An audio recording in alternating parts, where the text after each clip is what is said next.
Praise the Lord. கர்த்தருக்கு ஸ்தோத்திரம். Thank God for His presence in our midst this morning. இந்த காலவேளை கர்த்தர் நம்முடைய பிரசன்னத்தில் இருக்கிறார். அவருடைய பிரசனம் மத்தியில் இருக்கிறது. அதுக்காக அவருக்கு ஸ்தோத்திரம். Thank God that He has brought us into His presence this morning. அவருடைய சமூகத்துக்குள்ளாக தேவன் நம்மை கொண்டு வந்திருக்கிறார். It's by His grace and by His grace alone that we are here in His presence. அவருடைய கிருபையின் மாத்திரம்னாலே நாம் இந்த அவருடைய சமூகத்தில் இருக்கிறோம். And without His grace, it would not have been possible.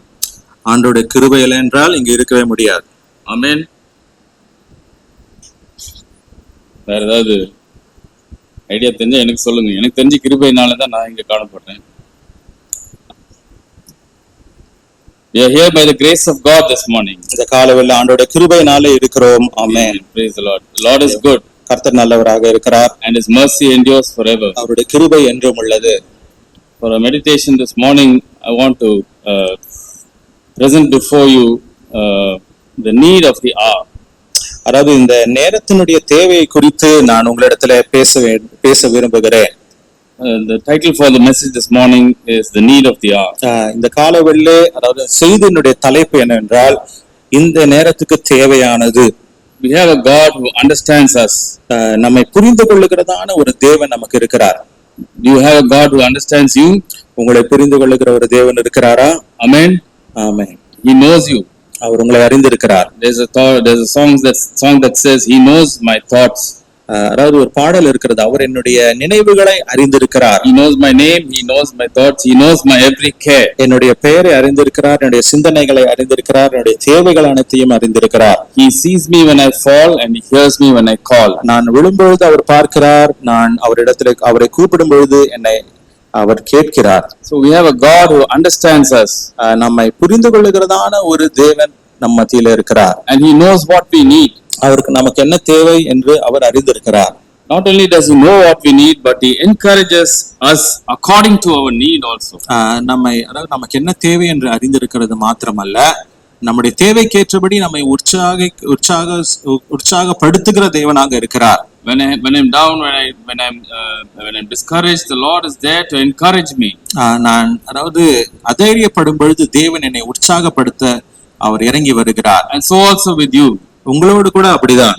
Because we are the children of the Most High God and He cares for us. ஏனென்றால் உன்னதமான தேவனுடைய பிள்ளைகளாக நாம் இருக்கிறோம். தேவன் நம்மை குறித்த நினைவாக இருக்கிறார். Sometimes we think that we are the ones who should tell Him what we need. அநேக நேரத்துல நமக்கு என்ன தேவை என்று நாம் அவரிடத்துல சொல்ல வேண்டும் என்று நாம் நினைக்கிறோம். But most of the time He tells us what we need. ஆனால் அநேக நேரத்துல அதாவது நமக்கு என்ன தேவை என்பதை அவர் சொல்லுகிற தேவனாக இருக்கிறார். We think that we must tell Him what we have need of, what we require and all that. But the truth is that He knows what we need even before we can open our mouth and ask Him for it. அதாவது ஆனால் நாம் நமக்கு என்ன தேவை என்று சொல்லுகிறோம் என்பதை குறித்து அவரிடத்துல பேச வேண்டும் நினைக்கிறோம். ஆனால் அவரோ நமக்கு என்ன தேவை என்று நம்மிடத்திலே சொல்லுகிற ஒரு தேவனாக இருக்கிறார். And he not only knows our need, but He knows how to encourage us in our need. அதாவது நம்முடைய தேவையை அறிந்திருக்கிறது மாத்திரமல்ல, நம்மை தேவைகளை குறித்து நம்மை ஊக்குவிக்கிற உற்சாகப்படுத்துகிற தேவனாகவும் அவர் இருக்கிறார். If you are a child of God, every day the Lord encourages us by His Spirit and by His Word. நீங்கள் தேவனுடைய பிள்ளையாக இருப்பீர்கள் என்றால் ஒவ்வொரு நாளும் அவருடைய ஆவியின் மூலமாகவும் தன்னுடைய வார்த்தையின் மூலமாகவும் தேவன் நம்மை உற்சாகப்படுத்தி கொண்டே இருப்பார். On the Lord's day He encourages us in His presence. கர்த்தருடைய நாளிலே அவர் தம்முடைய பிரசன்னத்தினாலே நம்மை உற்சாகப்படுத்துகிறார். Why do we need encouragement? எதற்கு நமக்கு இந்த உற்சாகமானது தேவை? Because we live in a crooked world. ஏனென்றால் ஒரு கோணலான ஒரு உலகத்திலே வாழுகிறோம். Because there is a God in this world who is called the God of this world. The devil is called the enemy of our souls. ஏனென்றால் இந்த உலகத்தினுடைய இந்த பிரபஞ்சத்தின் அதிபதி, இந்த பிரபஞ்சத்திற்கே ஒரு தேவன் என்று ஒருத்தன் இருக்கிறான். அவன் யார் என்றால் நம்முடைய ஆத்மாவிற்கு அவன் சத்ருவாக இருக்கிறான். He has polluted the lives and the minds of the people of this world who do not know the Lord. இந்த உலகத்தினுடைய ஜனங்களுடைய சிந்தனைகளை அவன் தீட்டுப்படுத்துகிற அசூசிப்படுத்துகிறவனாக அவன் இருக்கிறான். So much so that the Bible calls this world and this present generation a crooked and perverse generation in Philippians 2 and verse 15. அது நிமித்தமாக பிலிப்பியருக்கு எழுதின நிருபம் 2வது அதிகாரம் 15வது வசனத்திலே இந்த உலகத்தினுடைய ஜனங்களை ஒரு கோணலானவர்கள் கர்த்தரை விட்டு பிரிந்து ஒரு மார்க்கத்தார், வேறு வழி தப்பி போன ஒரு மார்க்கத்தாராக அவர்கள் அதாவது குற்றப்படுத்தப்படுகிற ஒரு மார்க்கத்தாராக ஜனங்களாக இருக்கிறார் என்று சொல்லுகிறார். It says that he may be blameless and harmless, the sons of God without rebuke, in the midst of a crooked and perverse nation, among whom ye shine as lights in the world. கோணலும் மாறுபாடான சந்தையின் நடுவிலே குற்றமற்றவர்களும் கபடற்றவர்களும் தேவனுடைய மாசற்ற பிள்ளைகளுமாய் இருக்கும்படிக்கு, அதாவது இவர்கள் மத்தியிலே நாம் இந்த பிரபஞ்சத்திலே அதாவது சுடர்களை போல நாம் பிரகாசிக்கும்படியாக தேவன் அழைத்திருக்கிறார். God knows that the devil, the enemy of our souls, is out there to make us fall from the faith and to discourage us and to dislodge us from our faith. நம்முடைய ஆத்மாவினுடைய சத்ரு நம்மை, அதாவது நம்முடைய விசுவாசத்திலிருந்து எப்படியாவது தள்ளிவிட வேண்டும் என்று எப்பொழுதும் வகை தேடி கொண்டிருக்கிறான் என்பதை குறித்து நாம் அறிந்து கொள்ள வேண்டும். There is a possibility that we can go astray by the tactics of the evil one. அதாவது இந்த பொல்லாங்கனுடைய அதாவது தந்திரங்களினாலே நாம் அதாவது தேவனை விட்டு வழி விலக கூடும் என்பதற்கு சாத்தியம் உண்டு. There is a possibility that we can look at the circumstances around us and lose our patience. நம்மை சுற்றி இருக்கிற சூழ்நிலைகள் எல்லாவற்றையும் பார்த்து நம்முடைய பொறுமையை இழக்கக்கூடியதான சூழ்நிலைகளும் வரும். So our God encourages us through His word and tells us what we need. அதனாலே தேவன் அதாவது நம்மை தன்னுடைய வார்த்தையின் மூலமாக உற்சாகப்படுத்தி நமக்கு என்ன தேவை என்பதை தேவன் நமக்கு கற்றுக் கொடுக்கிறார். So he tells us in Hebrews 10:36 what we have need of. நமக்கு என்ன தேவை என்பதை எபிரேயருக்கு எழுதின நிருபம் 10வது அதிகாரம் 36வது வசனத்திலே தேவன் நமக்கு சொல்லுகிறார். That's our text for this morning meditation, Hebrews chapter 10 and verse 36. இதுதான் நம்முடைய காலை தியானத்திற்கென்று எடுக்கப்படுகிறதான வேத வசனம். For ye have need of patience, that after ye have done the will of God, ye might receive the promise. நீங்கள் தேவனுடைய சித்தத்தின்படி செய்து வாக்குத்தத்தம் பண்ணப்பட்டதை பெறும்படிக்கு பொறுமை உங்களுக்கு வேண்டியதாய் இருக்கிறது. This is what we need right now. இதுதான் நமக்கு முக்கியம் தேவை. In these last and closing days, we need patience in our race. இந்த கடைசி மணி நேரங்களிலே நம்முடைய வாழ்க்கையில நமக்கு தேவை ஒன்று நாம் இருக்கும் என்றால் அது என்னவென்றால் பொறுமை. Oh God, such a loving God that He not only knows that we have need of patience, but He also knows how to supply that need. அதாவது நம்முடைய தேவனுக்கு நமக்கு பொறுமை தேவை என்று அறிந்திருக்கிறது மாத்திரமல்ல, அந்த பொறுமையை எப்படி நமக்கு கொடுக்க வேண்டும் என்பதையும் அறிந்திருக்கிறார். So how do we obtain this patience which we have need of? இந்த பொறுமையை, அதாவது நமக்கு தேவைப்படுகிறதான இந்த பொறுமையை நாம் எப்படி பெற்றுக்கொள்வது? The Bible says in Hebrews chapter 4 verses 15 and 16, for we have not an high priest which cannot be touched with the feeling of our infirmities, but was in all points tempted like as we are, yet without sin. Let us therefore come boldly unto the throne of grace, that we may obtain mercy and find grace to help in time of need. நம்முடைய பலவீனங்களை குறித்து பரிதபிக்க கூடாத பிரதான ஆசாரியன் நமக்கிராமல் எல்லா விதத்திலும் நம்மை போல் சோதிக்கப்பட்டும் பாவமில்லாதவராய் இருக்கிற பிரதான ஆசாரியரே நமக்கு இருக்கிறார். அதனால் நாம் இரக்கத்தை பெறவும் ஏற்ற சமயத்தில் சகாயம் செய்யும் கிருபையை அடையவும் தைரியமாய் கிருபாசன தண்டையிலே சேர கடவோம். We need the writer to the Hebrews encourages us to come to the throne of grace, where our great high priest, the Lord Jesus Christ, is seated at the right hand of God, interceding for us as our high priest, and so that we may obtain mercy and find grace to help us in our time of need, and our need is that we need patience. அதாவது எபிரேயருக்கு எழுதின நிருபர் அவர் என்ன எழுதுகிறார் என்றால், அதாவது இயேசுவின் இடத்திலே கிருபாசன தண்டையிலே மிகவும் தைரியமாக வருவோமாக, அது நிமித்தமாக அதாவது நமக்கு ஏற்ற வேளையில சகாயம் செய்யக்கூடியதான அதாவது அந்த கிருபையை பெற்றுக்கொள்வது மாத்திரமல்ல, நாம் அதாவது அந்த பொறுமையும் நாம் பெற்றுக்கொள்கிறோம். So we can certainly go to the throne of grace to obtain mercy and find grace to help us in a time of need, and we can certainly go to the throne of grace to ask the Lord to help us to be patient in our race. அதாவது அந்த நேரத்துல அதாவது அவருடைய சிங்காசனத்துக்கு முன்பதாக நமக்கு ஏற்ற வேளையிலே நமக்கு சகாயம் கிடைக்கும்படியாக தைரியத்தோடு நாம் செல்வது மாத்திரமல்ல, அந்த இடத்துல அதாவது அதுக்கு நமக்கு தேவையான பொறுமையும் நாம் பெற்றுக்கொள்ளும்படியாக அந்த கிருபாசன தண்டையிலே நாம் செல்லுகிறோம். Certainly it is the Lord alone who can make us patient. இந்த அதாவது தேவன் மாத்திரமே நம்மை பொறுமை உள்ளவர்களாக மாற்ற முடியும். We can run properly only if we are patient. அதாவது நாம் பொறுமை உள்ளவர்களாக இருக்கும் பொழுதுதான் நம்மால் சரியாகவே ஓட முடியும். So we must know why. But before we ask for patience, before we ask the Lord for patience, we need to know why we need that patience. அதாவது தேவனிடத்திலே நாம் பொறுமையை கேட்பதற்கு முன்பதாக எதற்கு நமக்கு பொறுமை தேவை என்பதை நாம் அறிந்து கொள்ள வேண்டும். So we need patience because first of all, only if we are patient can we fulfill the will of God in our lives. நமக்கு எதற்கு பொறுமை தேவை? நாம் பொறுமையுள்ளவர்களாக இருந்தால் மாத்திரம் நம்மால் தேவனுடைய சித்தத்தை செய்ய முடியும். The first and foremost priority, the first and foremost motive, the first and foremost thought of a believer should be that God in and through my life must fulfill all that He has planned, all that He has willed, and all that He has purposed. என்னுடைய வாழ்க்கையில் இருக்கக்கூடியதான பிரதான குறிக்கோள் என்னவாக இருக்க வேண்டால், தேவன் என்னுடைய வாழ்க்கைக்கென்று திட்டம் செய்திருக்கிற எல்லாம், என்னுடைய வாழ்க்கை குறித்துதான வைத்திருக்கிற நோக்கம் எல்லாம் நிறைவேற வேண்டும். The writer of the Hebrews is telling us here in the same verse that we read that if we have need of patience, so that after we have done the will of God, we might receive the promise.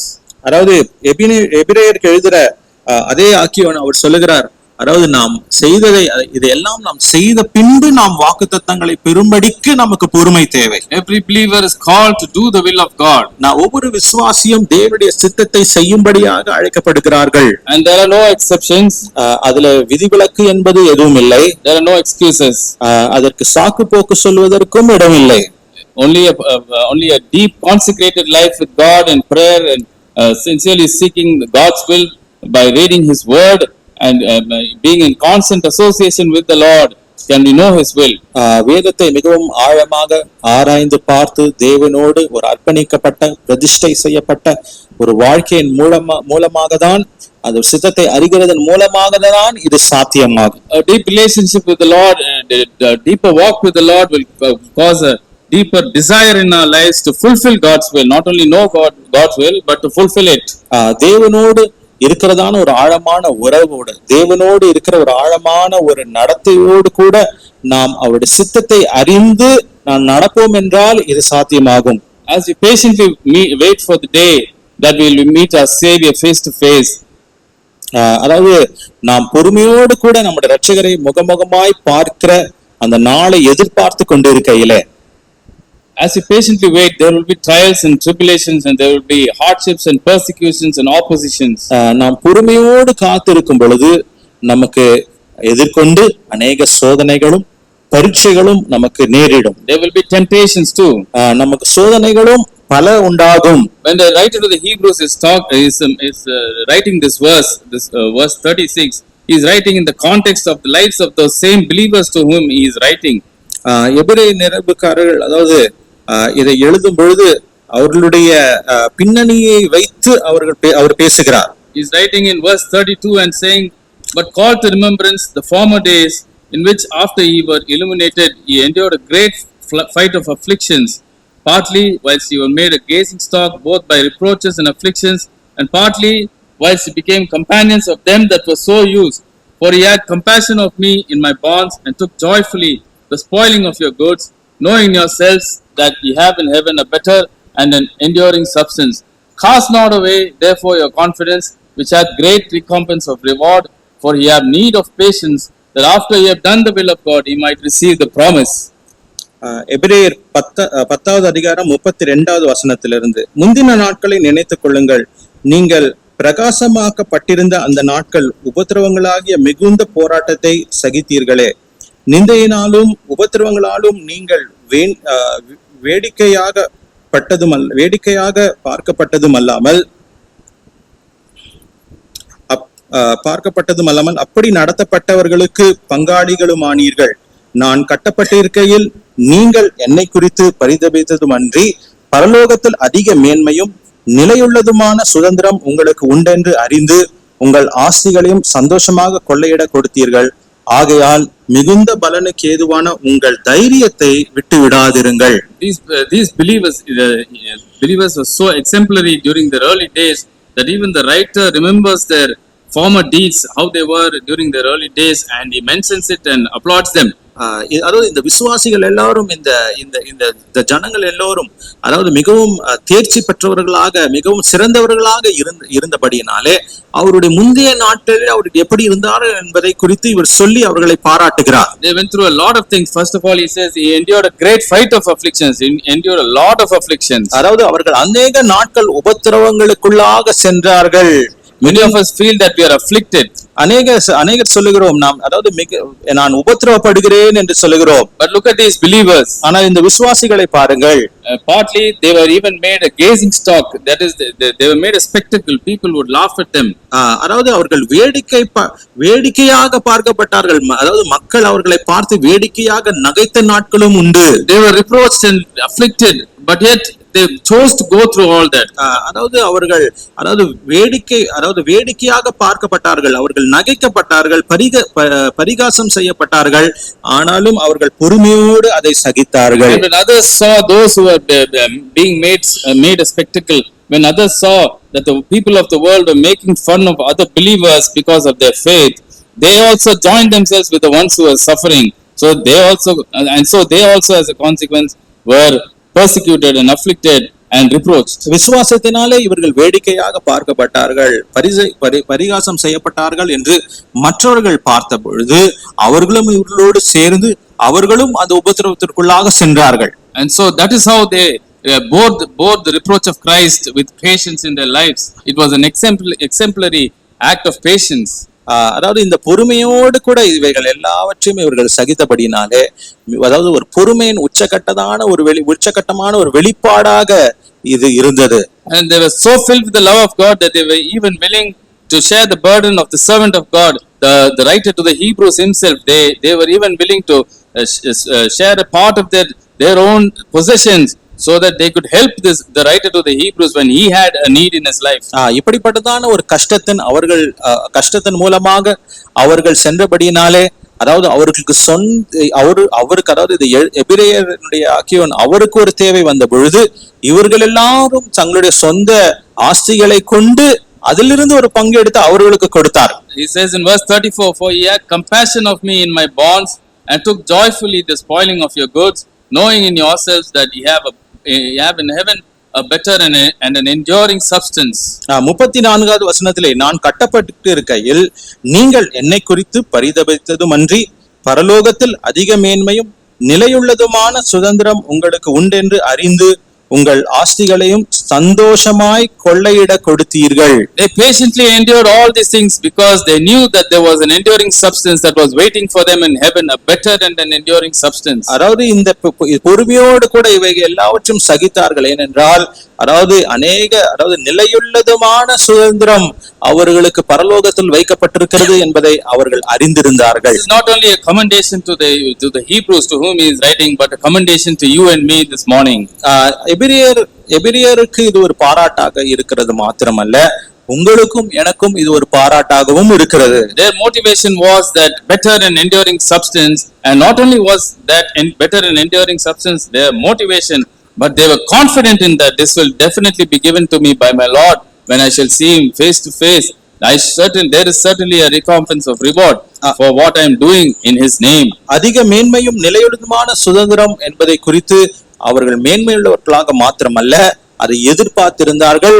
அதுவே அவர்களுடைய இந்த தேவனை நான் சந்திப்பேன், இந்த தேவன் அதை எனக்கு கொடுப்பார் என்ற நிச்சயத்தோடு ஆவலாக இருக்கும்படியாக இதுவே ஒரு ஊக்குவிக்கிற ஒரு காரியமாக அவங்க வாழ்க்கையில மாறிவிட்டது. And so inspired by the Holy Spirit, he is urging them that they should continue like that, and that's why he said, don't cast away your confidence, cast not away your confidence. பரிசுத்த ஆவியினாலே நிரம்பி இவர்களை சொல்லுகிறபடினாலே அவர் சொல்லுகிறார், உங்கள் தைரியத்தை விட்டு விடாதிருங்கள். There is a promise that we are waiting for, and when we fulfill the will of God in our lives through patience, certainly we will inherit the promise of God. நாம் எல்லோரும் எதிர்பார்த்து கொண்டிருக்கிற ஒரு வாக்குத்தத்தம் உண்டு. அதை நாம் பொறுமையோடு சகித்து அந்த பொறுமையோடு கூட இருப்போம் என்றால் நிச்சயமாகவே அந்த வாக்குத்தத்தத்தை நம்மால் சுதந்திரித்துக் கொள்ள முடியும். And sometimes the path grows weary.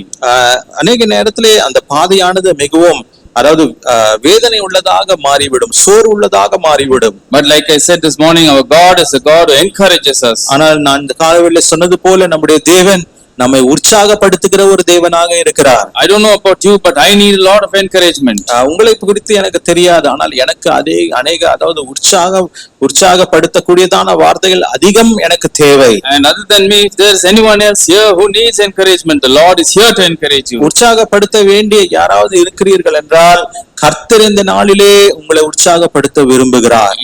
He encourages you through His word, as I said, and He says in verse 37, to all those who are becoming sometimes weary, He says, for yet a little while, and He that shall come will come and will not tarry. அவர் அது உற்சாகப்படுத்துகிறார். அவர் சொல்லுகிறார், வருகிறவர் இன்னும் கொஞ்ச காலத்தில் வருவார், தாமதம் பண்ணார். So don't draw back. அதனாலே நீங்கள் பின்வாங்கி போகாதிருங்கள். Because that will lead to perdition. அது அழிவுக்கு நேராக, அது நமக்கு கேட்டுக்கு நேராக நம்மை கொண்டு செல்லும். And in 2 Corinthians 4:17 also, we know that verse is quite a familiar verse, where the Apostle Paul also tells us that our affliction is only a light affliction and it's only momentary. அதாவது 2 கொரிந்தியர் 4:17 அப்போஸ்தலனாகிய பவுல் சொல்லும் பொழுது, இந்த உபத்திரவம் எல்லாம் தற்காலத்திற்குரியது, மிகவும் அதாவது லேசான உபத்திரவம் என்று சொல்லுகிறார். For our light affliction, which is but for a moment, worketh for us a far more exceeding and eternal weight of glory.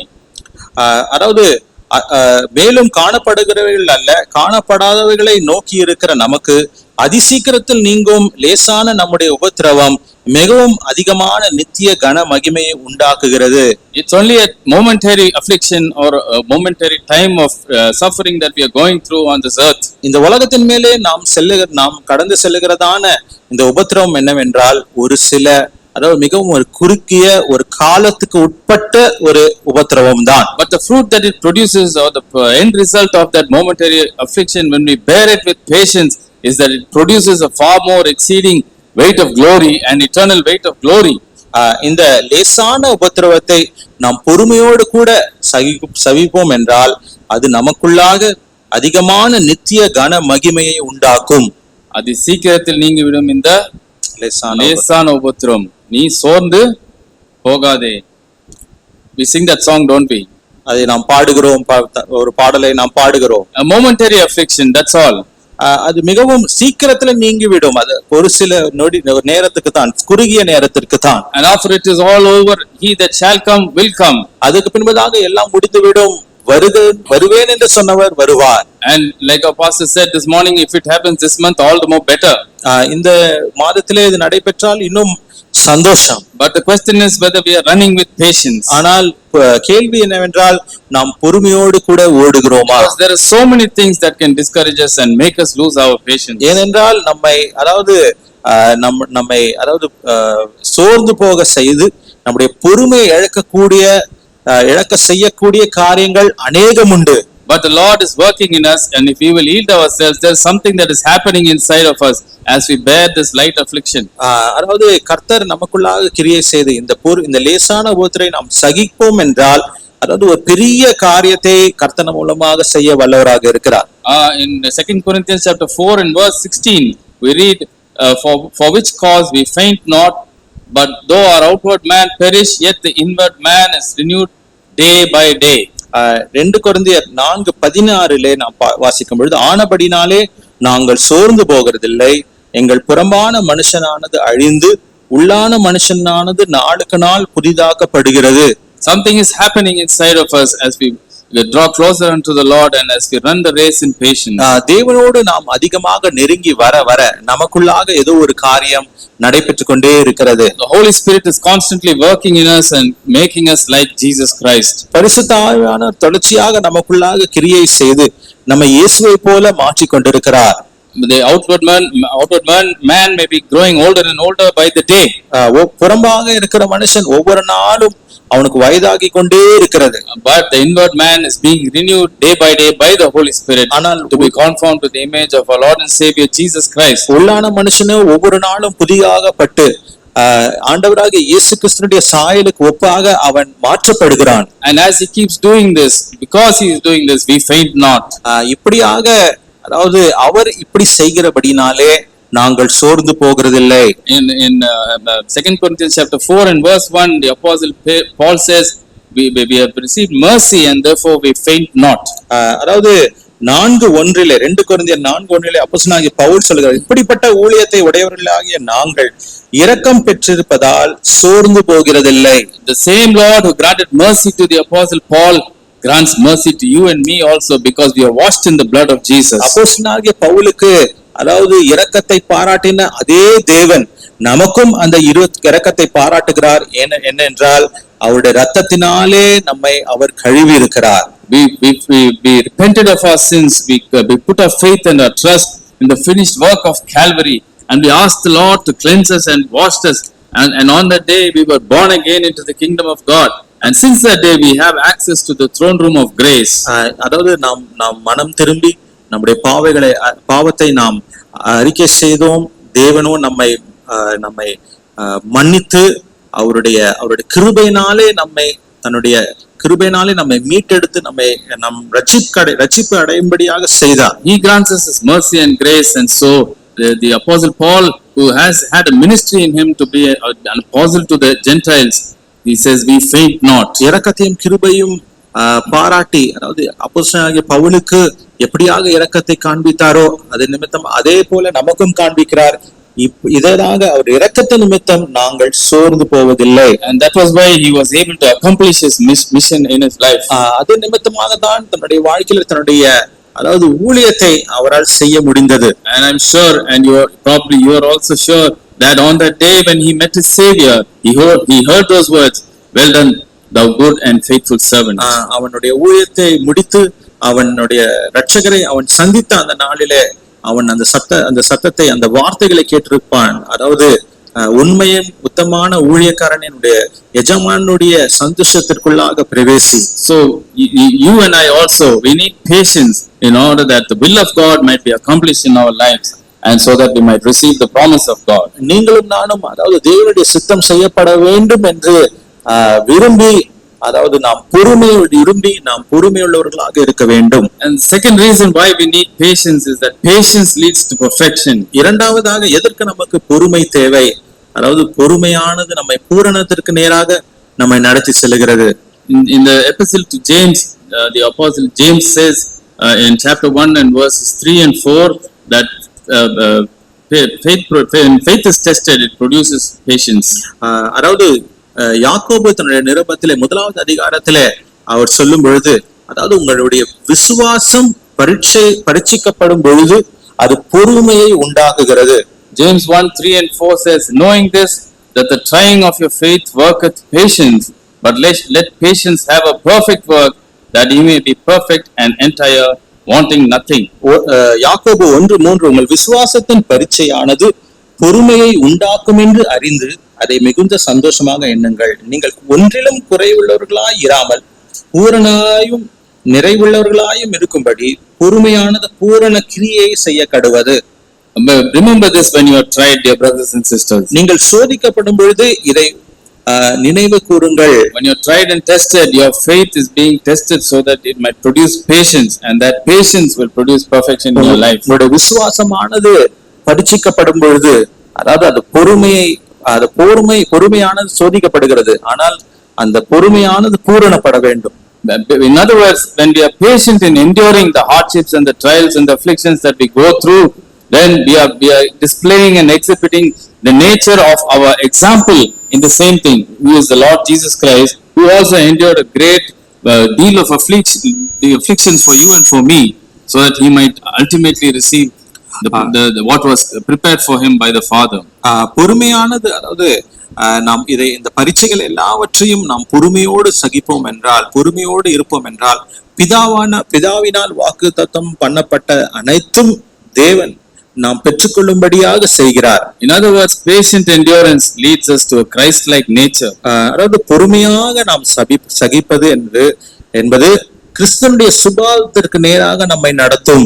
You know, in many places in corporate companies and other places, you might have seen this caption: your attitude determines your attitude determines your altitude. Have you seen that? Anybody seen that? அதாவது பல வேலை ஸ்தலங்களில இப்படி ஒரு எழுதியிருப்பார்கள், உங்களுடைய மனப்பான்மை நீங்கள் எவ்வளவாக உயர போகிறீர்களோ அதை காண்பிக்கும். And they say that for the worldly things. இந்த உலக பிரகாரமான காரியங்களுக்காக அதை சொல்லுகிறார்கள். So how your attitude to your boss and other things in the job will determine how much salary increase you can get. அதாவது இது எல்லாம் உங்களுடைய எஜமானை எப்படி பிரியப்படுத்திக்கலாம், எப்படியாக அதிக சம்பளம் கிடைக்கும், இதெல்லாம் குறிக்கோளாக வைத்து சொல்லுகிறார்கள். But James here is talking about your attitude to your trials and your temptations and your testings. யாக்கோபு இந்த இடத்துல சொல்லும் பொழுது உங்களுடைய விசுவாசத்தை குறித்து, உங்கள் பரீட்சைகளை குறித்து, சோதனைகளை குறித்து பேசுகிறார். He's saying this is how your attitude must be when you are tried. He says in verse 2, my brethren, count it all joy when you fall into diverse temptations. இரண்டாவது வசனத்திலே அவர் சொல்லும் பொழுது, என் சகோதரரே, நீங்கள் பலவிதமான சோதனைகளில் அகப்படும் பொழுது உங்கள் விசுவாசத்தின் பரீட்சையானது பொறுமையை உண்டாக்கும் என்று அறிந்து அதை மிகுந்த சந்தோஷமாக எண்ணுங்கள். As found in James chapter 1 and verse 12, there is a great reward when we have this attitude of joy when we go through trials and tribulations. அதாவது யாக்கோபு 1:12 படி, அதாவது இப்படிப்பட்டதான சோதனைகள் வழியாக நாம் செல்லும் பொழுது, அதாவது மிகுந்த சந்தோஷத்தினாலே இதன் வழியாக நாம் கடந்து செல்கிறோம். He is talking about temptation and about enduring the trials. He says in James 1:12, blessed is the man that endureth temptation, for when he is tried, he shall receive the crown of life, which the Lord hath promised to them that love him. யாக்கோபு 1:12 பார்க்கும் பொழுது, சோதனையை சகிக்கிற மனுஷன் பாக்கியவான், அவன் உத்தமன் என்று விளங்கின பின்பு கர்த்தர் தம்மிடத்தில் அன்பு கூறுகிறவர்களுக்கு வாக்குத்தத்தம் பண்ணின ஜீவ கிரீடத்தை பெறுவான். If you love him, we will endure hardships, we will endure temptations, we will endure trials. அதை நாம் நேசிப்போம் என்றால் நாம் சோதனைகளை, பரீட்சைகளை எல்லாம் நாம் சகிப்போம். In the chapter dedicated to love, 2 Corinthians chapter 13, we read about how Paul is saying that charity endureth or beareth all things. அதாவது அன்பிற்கென்று கொடுக்கப்படுகிறதான அந்த அதிகாரம், அதாவது 1 கொரிந்தியர் 13வது அதிகாரம், அதை சொல்லும் பொழுது பவுல் இப்படியாக பேசுகிறார். சகிக்கும் அன்பு நீடிய சாந்தமும் 1 கொரிந்தியர் 13:4, அதிக அன்பு நீடிய சாந்தமும் தயவும் உள்ளது, அன்புக்கு பொறுமையில அன்பு தன்னை புகழாது சகலத்தையும் தாங்குகிறதாக இருக்கிறது. 1 Corinthians chapter 13 and verse 4, charity suffereth long and is kind, charity envieth not, charity wanteth not itself, is not puffed up, it suffereth long.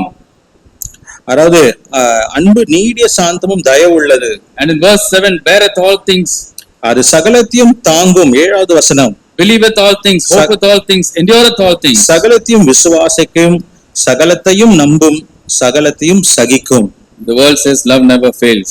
உலகம் சொல்லுகிறது அன்பு ஒரு காலம் வார்த்தை சொல்லுகிறது அன்பு ஒரு காலம் ஒழியாது. Bible says in verse 8 of the same chapter, charity never fails or love never faileth, and is talking about the love of Christ in our hearts. அதாவது வேதத்திலே 8வது வசனத்திலே அன்பு ஒரு காலம் ஒழியாது என்று சொல்லும் பொழுது நம்முடைய இருதயத்திலே இருக்கிறதான இயேசு கிறிஸ்துவினுடைய அன்பு ஒரு நாளும் ஒழியாது. So my brothers and sisters, count it all joy when your faith is tested, when your faith is put to the test, when you go through trials and temptations. அதனாலே என்னுடைய சகோதர சகோதரிகளே, அதாவது நீங்கள் சோதனைகள் வழியாக செல்லும் பொழுது அதை மிகவும் சந்தோஷமாக எண்ணுங்கள். Because we will receive the crown of life when we endure. ஏனென்றால் நீங்கள் சகிக்கும் பொழுது, சகித்த பின்பு ஜீவ கிரீடத்தை நீங்கள் பெற்றுக்கொள்வீர்கள். Not only enduring but overcoming. அதாவது அதை சகிப்பது மாத்திரமல்ல, அதன் மேல் நாம் ஜெயிப்பது. The word of God tells us that he not only allows us to go through these things, but he also makes a way of escape. He knows how to bring us out. He knows up to what point we can take it. அதாவது தேவன் அதை நம்முடைய இந்த அதாவது கர்த்தருடைய வார்த்தை சொல்லுகிறது, இதன் வழியா நாம் இதை சகிப்பது மாத்திரமல்ல, அதாவது எவ்வளவு தூரம் எது வரைக்கும் இதை சகிக்க வேண்டும், அதோடைய எல்லையும் தேவன் அறிந்திருக்கிறார் என்பதை குறித்து நம்ம இடத்துல பேசுகிறது. And you know all the promises that God has promised to them that overcome in the which we read in the book of Revelation in chapters 2 and 3. அது வெளிப்படுத்தின விசேஷம் 2வது அதிகாரம் 3வது அதிகாரங்களிலே ஜெயம் கொள்ளுகிறவர்களுக்கு என்னெல்லாம் வாக்குத்தத்தமாக கொடுக்கப்படுகிறது என்பதை குறித்து நாம் நன்றாக அறிந்திருக்கிறோம். And certainly the Lord will reward us when we are patient. உண்மையாகவே கர்த்தர் நாம் பொறுமையாக இருப்போம் என்றால் அதற்குரிய பலனை நமக்கு கொடுப்பார். And when we are patient and when we endure and when we overcome, it leads us to be perfect like unto Christ. I'm not talking about sinless perfection, But when he comes, all things will be made perfect. அதாவது நாம் பொறுமையோடு சகிப்போம் என்றால், அதை நாம் ஜெயிப்போம் என்றால், அதிலே அதாவது நாம் அவர் வரும்பொழுது சகலமும் பூரணமாக இருக்கும். We sing that song. I know there's a crown that is waiting in yonder bright mansion for me, and soon with the spirits made perfect at home with the Lord I shall be. ஒரு ஆங்கில பாடல் சொல்லுகிறது, அதாவது எனக்காக அதாவது பரலோக மாளிகையில எனக்காக ஒரு கிரீடமாக வைக்கப்பட்டிருக்கிறது. கூடிய சீக்கிரத்திலே அதாவது பூரணப்பட்ட அந்த அவைகளோடு நாம் சேரும் பொழுது அது எனக்கு கொடுக்கப்படும் என்று சொல்லுகிறார். So may the Holy Spirit enable each and every one of us also to be able to say those words with the same confidence as the songwriter. அதாவது அது எழுதினவருடைய அதே தைரியத்தோடு நாமும் அப்படியாக நம்முடைய விசுவாசத்தை அறிக்கை செய்வோமாக. And sometimes God encourages us again and again, and that's what we find in Romans chapter 12 and verse 12 also. He tells us to rejoice in hope and be patient in tribulation. தேவன் தொடர்ந்து நம்மை உற்சாகப்படுத்துகிறதாக இருக்கிறார். அதனாலே நீங்கள் அவர் ரோமருக்கு எழுதின நிருபம் 12வது அதிகாரத்திலே அவர் சொல்லும் பொழுது உபத்திரவத்திலே நீங்கள் அதாவது சந்தோஷமாய் இருங்கள் என்று சொல்லுகிறார். And also continue instant in prayer. உபத்திரவத்திலே பொறுமையாய் இருங்கள், ஜெபத்திலே உறுதியாய் தரித்திருங்கள். And so when we that means that when we go through trials and tribulations in prayer with patience, God forms our character. நம்பிக்கையிலே சந்தோஷமாய் இருந்து, உபத்திரவத்திலே பொறுமையாய் இருந்து, ஜெபத்திலே உறுதியாய் தரித்திருக்கும் பொழுது தேவன் நம்முடைய குணாதிசயத்தை அவர் வணைகிற ஒரு கர்த்தராக இருக்கிறார். He changes our nature and character to be conformed to the image of his dear son, our Lord and Savior Jesus Christ. Conformed to the character and nature of his son, our Lord and Savior Jesus Christ. இப்படியாக நாம் இருக்கும் பொழுது நம்முடைய ஆண்டவரும் இரட்சகருமாகிய இயேசு கிறிஸ்துவினுடைய சாயலுக்கு ஒப்பாக, அவருடைய குணாதிசயத்திற்கு ஒப்பாக நாம் தொடர்ச்சியாக மாற்றப்படுவோம். Thirdly, the reason why we need patience is because we have a goal ahead of us. In other words, patience has an expectation. மூன்றாவதாக நமக்கு எதுக்கு பொறுமை தேவை என்றால், நமக்கு முன்பதாக ஒரு எதிர்பார்ப்பு இருக்கிறது, ஒரு லக்கு என்பது இருக்கிறது. We already read in Hebrews 10 and 36 that so that you might receive the promise. எபிரேயர் 10:36 நாம் ஏற்கனவே வாசித்தது போல, நீங்கள் வாக்குத்தத்தத்தை பெரும்படியாக இப்படியாக நீங்கள் பொறுமையுள்ளவர்களாக இருக்க வேண்டும் என்று சொல்லுகிறார். The bride of Christ, the church of Jesus Christ is waiting daily for that hope. அதாவது கிறிஸ்துனுடைய மனவாட்டியே, கிறிஸ்துனுடைய சபையானது ஒவ்வொரு நாளும் அந்த நம்பிக்கையை எதிர்பார்த்து இருக்கிறது. Amen. Amen. Are you waiting daily? ஒவ்வொரு நாளும் நம்பிக்கையோடு காத்திருக்கிறோமா? Praise the Lord. கர்த்தருக்கு ஸ்தோத்திரம். We are not a hopeless people. நம்பிக்கையற்ற ஜனங்களாக நாம் இருப்பதில்லை. We are a people with a hope. நம்பிக்கையோடு நாம் காணப்படுகிறோம். We have a goal ahead of us. நமக்கு முன்பதாக ஒரு லக்கு ஆனது இருக்கிறது. And it's a twofold goal. அது ஒரு 2 குறிக்கோள் உடைய ஒரு லக்காக இருக்கிறது. The first goal or the first expectation is that we will meet our Savior whom we have not seen yet. We will meet him face to face. 2 காரியங்கள் முன்பதாக இருக்கிறது, நாம் எதிர்பார்க்கிறது. முதலாவது, நாம் தரிசிக்காத அந்த தேவாதி தேவனை நாம் முகமுகமாய் கண்டு தரிசிப்போம். Peter says very beautifully, whom having not seen ye love. அதாவது அத்தரிசனமானவரை நீங்கள் காணாதவராக அவர் இருந்தாலும் அவரின் மேல் அன்பு கூறுகிறீர்கள் என்று பேதுரு சொல்லுகிறார். That's our love story. அதுதான் நம்முடைய அன்பின் கதை. We will meet him face to face. அவரை நாம் முகமுகமாக காண்போம். That's our expectation, that's our hope. அது நம்முடைய எதிர்பார்ப்பாக இருக்கிறது, அது நம்பிக்கையாக இருக்கிறது. And as we read earlier, we will meet him soon. It's just in just a little while. He that shall come will come. We will meet him face to face very soon. அது மிகவும் சீக்கிரமாக வரும். வருகிறேன் என்று சொன்னவர் தாமதம் பண்ணார், அவர் வருவார். மிக சீக்கிரமாக முகமுகமாய் காண்போம். And the second expectation is the rewards that with which he is coming.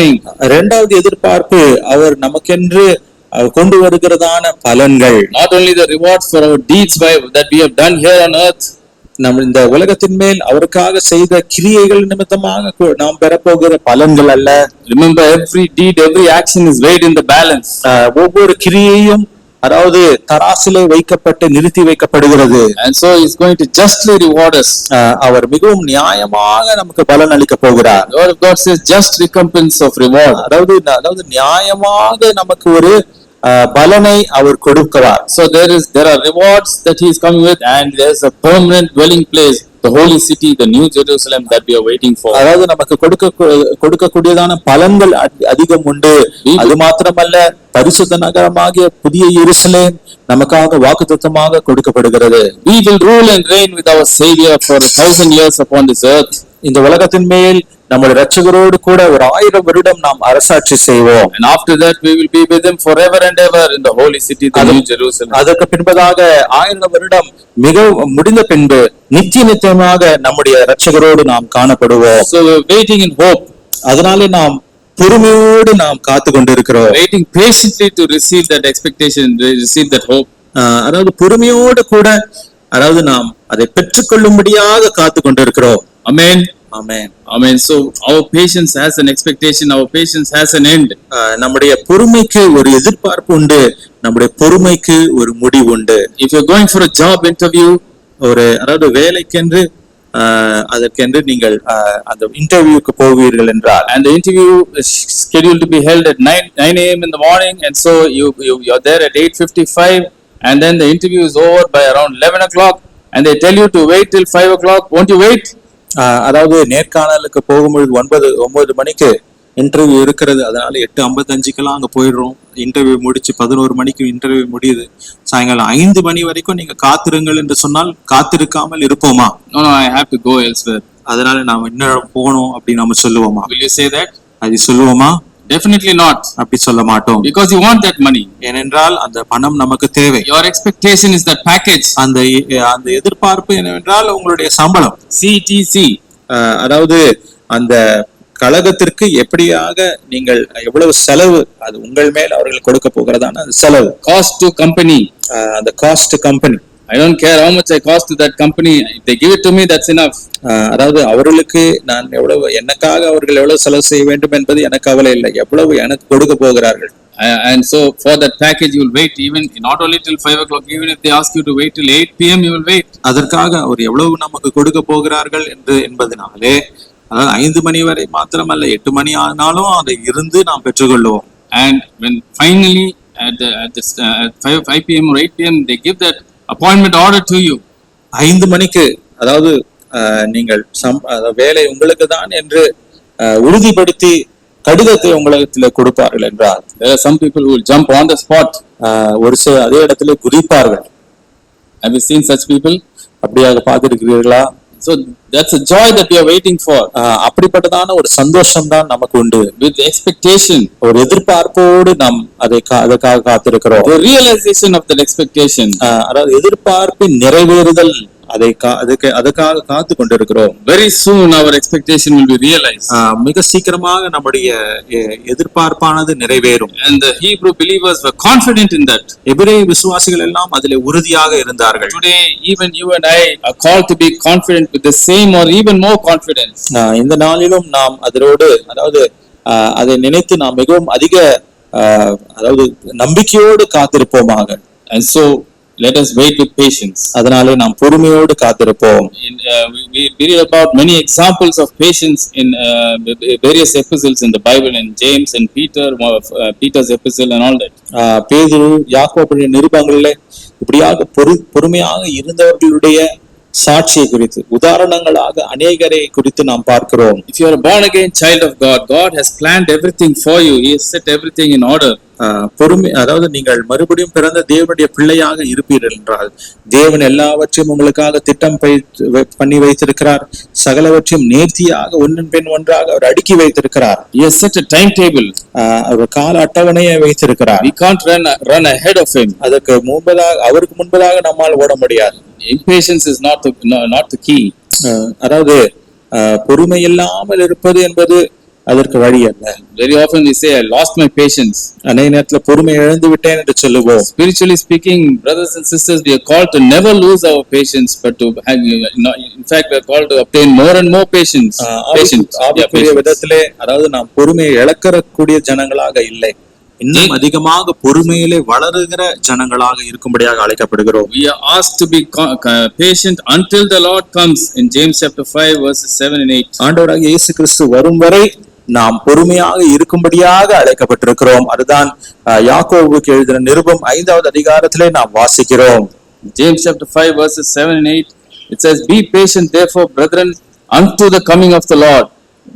Behold, the husbandman waiteth for the precious fruit of the earth, and hath long patience for it, until he receive the early and latter rain. Be ye also patient, establish your hearts, for the coming of the Lord draweth nigh." யாக்கோபு 5:7, இப்படி இருக்க சகோதரரை, கர்த்தர் வருமளவும் நீடிய பொறுமையாயிருங்கள். இதோ பயிரிடுகிறவன் பூமியின் நற்பலனை அடைய வேண்டும் என்று முன்மாறியும் பின்மாறியும் வருமளவும் நீடிய பொறுமையோடு காத்திருக்கிறான். நீங்களும் நீடிய பொறுமையோடு இருந்து உங்கள் இருதயங்களை ஸ்திரப்படுத்துங்கள். கர்த்தரின் வருகை சமீபமாய் இருக்கிறதே. Establish your hearts, or make your faith firm. உங்களுடைய இருதயங்களை ஸ்திரப்படுத்துங்கள். அதற்கு என்னவென்றால் விசுவாசத்தை உறுதிப்படுத்திக் கொள்ளுங்கள். The coming of the Lord draweth nigh. கர்த்தருடைய வருகை சமீபமாய் இருக்கிறது. He is comparing our waiting like the patient waiting of a farmer for the fruit. He has sown something in the earth, and soon he is expecting the fruit of the earth. He waits patiently until it springs up. பயிரிடுகிறவன் பூமியிலே ஒரு காரியத்தை, ஒரு விதையை பயிரிட்டு இருக்கிறான், அவன் விதைத்திருக்கிறான். அதனுடைய பலன் கிடைக்கிற வரைக்கும் எவ்வளவு பொறுமையாக அவன் காத்திருக்கிறானோ அந்த காத்திருத்தலுக்கு நம்மளுடைய பெருமையை ஒப்பிட்டு சொல்லுகிறார். Likewise you too be patient, he says. அதனால நீங்களும் பொறுமையாக இருங்கள். James chapter 5 verses 10 and 11 says, "Take my brethren the prophets." He is talking about the examples of those who have run in patience. "Take my brethren the prophets who have spoken in the name of the Lord for an example of suffering, affliction and of patience. Behold, we count them happy which endure." யாக்கோபு 5:10, என் சகோதரரே, கர்த்தருடைய நாமத்தினாலே பேசின தீர்க்க தரிசனங்களை துன்பப்படுத்துதலும் நீடிய பொறுமைக்கும் திருஷ்டாந்தமாக வைத்துக் கொள்ளுங்கள். இதோ பொறுமையாய் இருக்கிறவர்களை பாக்கியவான்கள் என்கிறோமே. யோபின் பொறுமையை குறித்து கேள்விப்பட்டிருக்கிறீர்கள். கர்த்தருடைய செயலின் முடிவையும் கண்டிருக்கிறீர்கள். கர்த்தர் மிகுந்த உருக்கமும் இரக்கம் உள்ளவராய் இருக்கிறாரே. We all have endured many things in our lives. நம்முடைய வாழ்க்கையில் அநேக காரியங்களை செய்கிறோம். We have endured many things in our lives. அநேக காரியங்களை நாம் சகிக்கிறோம். There are many senior citizens here who have endured many things, and they are full of experience. அதாவது அநேக மூத்த விசுவாசிகள் இங்க இருக்கிறார்கள். அவர்கள் அதிக அனுபவம் கொண்டு அவர்கள் இருக்கிறார்கள். அநேக காரியங்களை அவர்கள் சகித்து இருக்கிறார்கள். To your credit, the apostle James says that you are happy because you have endured. அதாவது அப்போஸ்தலனாகிய யாக்கோபு சொல்லும் பொழுது, அதாவது நீங்கள் சகித்திருக்கிறபடியினாலே நீங்கள் பாக்கியவான். If I endure, I am happy.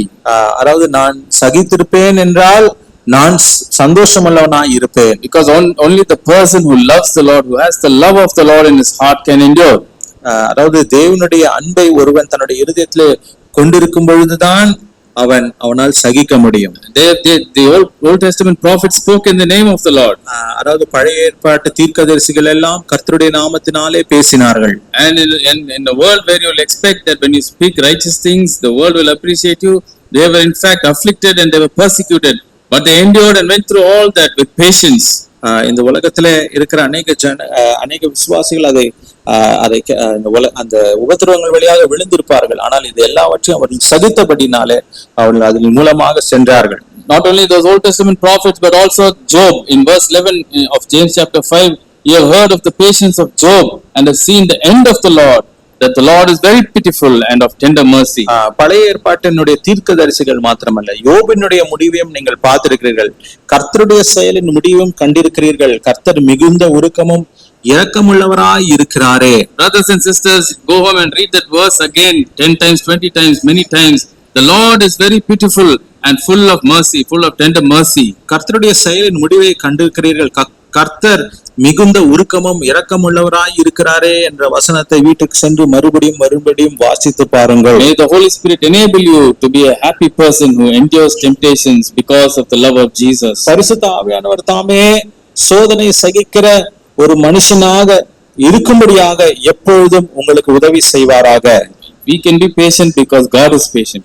தேவன் பொறுமையுள்ளவராய் இருக்கிறபடினாலே நாமும் பொறுமையுள்ளவர்களாக இருக்க முடியும். We are not greater than God. தேவனை பார்க்கிலும் நாம் பெரியவர்கள் அல்ல. But he is such a patient God that he is giving some more time for some more people to come to know him as their Lord and Savior. பொறுமையுள்ளவராய் இருக்கிறபடினாலே, அதாவது இன்னும் சில நபர்களுக்கு அவர் பொறுமையுள்ளவராக இருந்து தம்மிடத்துல வரும்படியாக அவர் இடம் கொடுக்கிறார். The word of God is telling that in 2 Peter chapter 3 from verse 8 onwards right up to 11. மூன்றாவது அதிகாரத்தில் ஒரு சில காரியங்களை சொல்லுகிறார். Some men lose patience. In verse 9 he says, the Lord is not slack concerning his promises, some men count slackness, but is long suffering to usward, not willing that any should perish, but that all should come to repentance. Verse 9. 2 Peter chapter 3 and verse 9. 2 Peter chapter 3 and verse 9. 2 பேதுரு 3வது அதிகாரம் 9வது வசனம். கர்த்தர் தன்னுடைய வாக்குத்தத்தத்தை குறித்து அசதியாயிராமல் தாமதிக்கிறார் என்று சிலர் எண்ணுகிறபடி கர்த்தர் தமது வாக்குத்தத்தத்தை குறித்து தாமதமாயிராமல் ஒருவரும் கெட்டு போகாமல் எல்லோரும் மனம் திரும்ப வேண்டும் என்று விரும்பி நம்மேல் நீடிய பொறுமையுள்ளவராய் இருக்கிறார். See how merciful our God is. அப்படி தேவன் எவ்வளவு இரக்கமுள்ளவராய் இருக்கிறார். His mercy leads to patience. அவருடைய இரக்கமானது பொறுமைக்கு நேராக நம்மை நடத்துகிறது. So you and I must be involved with our God in this patient work of reaching out to the lost. அதாவது அவருடைய அந்த பொறுமையோடு கூட இரக்கத்தோடு கூட தொலைந்து போனவர்களுக்கு நாம் ஒரு ஆசீர்வாதமாக இருக்கும்படியாக அவர்களை நாம் சந்திக்க வேண்டியவர்களாக இருக்கிறோம். And soon when all the people who must be saved are saved, the Lord will certainly come and take us home to be with him. ரட்சிக்கப்பட வேண்டியவர்கள் எல்லாம் ரட்சிக்கப்பட்ட பின்பு கர்த்தர் நிச்சயமாக வந்து தன்னுடைய ஜனத்தை சேர்த்துக் கொள்வார். And in the meantime, in verse 18 of 2 Peter chapter 3 and verse 18, we are asked to grow in grace and in the knowledge of our Lord and Savior Jesus Christ.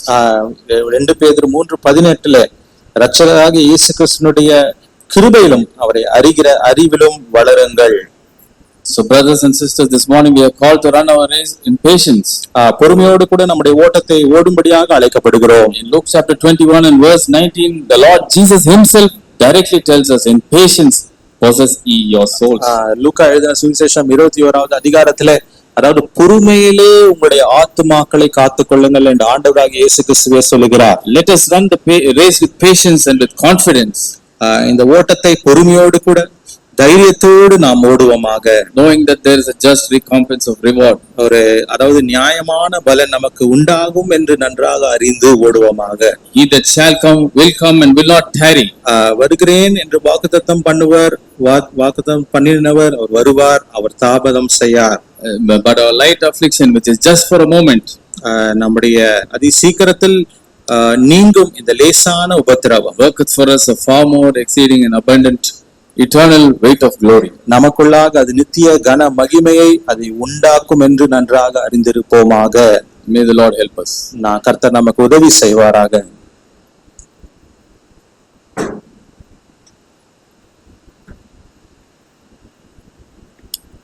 Patience is not just keeping quiet. பொறுமை என்பது அமைதியாக இருப்பது மாத்திரமல்ல, doing our part. நம்முடைய பங்கையும் நாம் செய்ய வேண்டும். First doing our part, முதலாவது நம்முடைய பங்கை செய்ய வேண்டும். and then waiting till God does his part. நம்முடைய பங்கை செய்து தேவன் அவருடைய பங்கை செய்யும் வரைக்கும் காத்திருக்க வேண்டும். Sometimes we get frustrated and then say, the prophets are like that. Habakkuk was crying, how long Lord I am praying and you are not answering. அதாவது அநேக நேரத்துல பழைய பாட்டு தீர்க்கதரிசிகளை போல, ஹபக்கூக் தீர்க்கதரிசி போல, ஆண்டவரே எவ்வளவு நேரம் எவ்வளவு தூரம் நான் கேட்டுக்கொண்டிருக்கிறேன், நீர் பதிலளிக்காமல் இருக்கிறீர். That is a sign of impatience. அதாவது பொறுமையற்ற தன்மையினுடைய அடையாளமாக இருக்கிறது. அதனால எவ்வளவு நாட்கள் என்று நாம் எதுவரைக்கும் என்று கேட்போம். And then leave the rest to God. God will do his part that this own way in his own time. நம்முடைய பங்கை நாம் செய்வோம். கர்த்தர் அவருடைய சொந்த நேரத்திலே அவருடைய பங்கை அவர் செய்ய வேண்டியதை தேவன் செய்வார். தேவனுக்கு ஸ்தோத்திரம். Produces character within us to be like him. அதாவது இயேசுவை போல இருக்கும்படியாக அது நமக்குள்ளாக ஒரு குணாதிசயத்தை உண்டு பண்ணுகிறது. Because God is a God of long suffering. ஏனென்றால் நீடிய பொறுமையினுடைய தேவனாக நம்முடைய தேவன் இருக்கிறார். Hallelujah. Hallelujah. So we his children must be people of long suffering, of patience. அவருடைய பிள்ளைகளாக இருக்கிற நாம், அவருடைய ஜனங்களாக இருக்கிற நாம் அப்படிப்பட்டதான பொறுமையுள்ள நீடிய பொறுமையுள்ள ஜனங்களாக இருக்கும்படியாக உங்களுடைய சொந்த வாழ்க்கையில் that you have done wrong. இந்த உங்கள் சொந்த வாழ்க்கையில நீங்கள் என்ன தவறாக செய்திருக்கிறீர்கள் God didn't have the patience, He would have given you then and there. ஆண்டவருக்கு பொறுமை இல்லை என்றால் அப்பவே அவர் செய்ய வேண்டியதை செய்திருப்பார். He has dealt with us. He has not dealt with us according to our iniquities. நம்முடைய அக்கிரமங்களுக்கு தக்கதாக அவர் நமக்கு செய்யாமல். Patience of God. தேவனுடைய பொறுமை. We have to be like Him. நாம் அவரை போல இருக்க வேண்டும். Praise God. தேவனுக்கு We ஸ்தோத்திரம். worship this wonderful God of our salvation by bringing our tithes and offerings to the Lord. இந்த அற்புதமான தேவனை நம்முடைய தசம்பாக காணிக்கைகளை கொண்டு வந்து நாம் அவருக்கு செலுத்தி அவரை ஆராதிப்போம். The one thing through the message and what I said earlier, the focus the Holy Spirit is bringing to us is the coming of the Lord. அதாவது நான் என்னுடைய மெசேஜ் செய்திய மூலமாகவும் நான் உங்களாக சொன்னது மூலமாகவும் குறிக்கோள் மையம் என்று பார்த்தால் கர்த்தருடைய வருகை. See, whenever we come to God's house, the Holy Spirit has got something to communicate to us, and we must be people to grasp it. கர்த்தருடைய ஆலயத்திற்குள்ளாக வரும் பொழுது பரிசுத்த ஆவியான ஏதோ ஒரு காரியத்தை நம்ம இடத்துல சொல்ல வேண்டும் என்று விரும்புகிறார். நாம் அதை பிடித்துக் கொள்ளும்படியாக எப்பொழுதும் ஆயத்தமாக இருக்க வேண்டும். In the light of His coming, He is coming very, very soon. How we must be. அவர் மிகவும் சீக்கிரமாக வருகிறார். நாம் எப்படிப்பட்டவர்களாக காணப்பட வேண்டும். May the Lord help us all. கர்த்தர் நமக்கு ஒவ்வொருவருக்கும் உதவி செய்வார். Worship this